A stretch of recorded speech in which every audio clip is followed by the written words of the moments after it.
How many of us have received a message that says, "Dear customer, your PAN is not linked to your bank account. Update now to avoid account suspension. Click here and there's a link out there."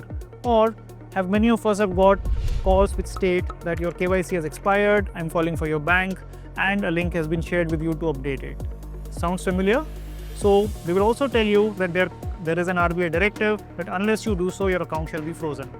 The link will typically open into a web page that looks exactly the same as the official bank page. But here's a catch. It may not necessarily be your bank page. They'll also ask you to fill in some information whereby they will steal information with respect to your personal details as also your banking details.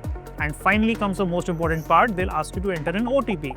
As soon as you enter that OTP, along with the details that you have just entered on the web page, there is a money transfer that happens from your bank account to the fraudster's bank account, and within a matter of a few seconds, your account could actually be emptied by the scammer.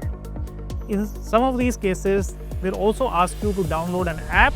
The purpose of such download is to essentially take control of the device and start forwarding SMSs and phone calls from your device to the fraudster's device.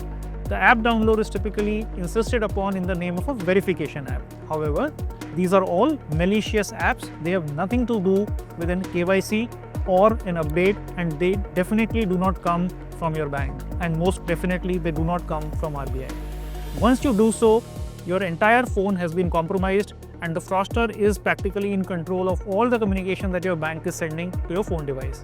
Well, look for the signs that we spoke about above to protect yourself from scams such as this. First and foremost, banks will never send messages from personal numbers. They will instead send messages from official SMS headers which are alphanumeric in nature, and you can easily identify that the message has actually come from your bank and not from a personal phone number. Second, typically messages sent from banks are proofread and there are no grammatical errors or extra spaces in them. Third, the link in a scam message will never open to a bank's website but to a lookalike. How can you identify a lookalike? If you go to the URL bar in your browser, you can actually check what is the URL that is mentioned over there, and will typically not be the bank's URL in case of a scam message. Finally, as we always say, we should never click on any suspicious links sent from unverified sources. We should never share our OTPs or account details with people that we don't know, and always avoid downloading any remote access apps or unknown apps which have been sent to you over messages to your phone. And finally, when in doubt, either call your bank or check with somebody that you trust. Despite all the care that we've taken, in case you've already been scammed, don't wait any further and act fast. Call the National Cybercrime Helpline or report the incident online at their website. You can also report suspicious communications on Sanchar Saathi Portal of the Department of Telecom.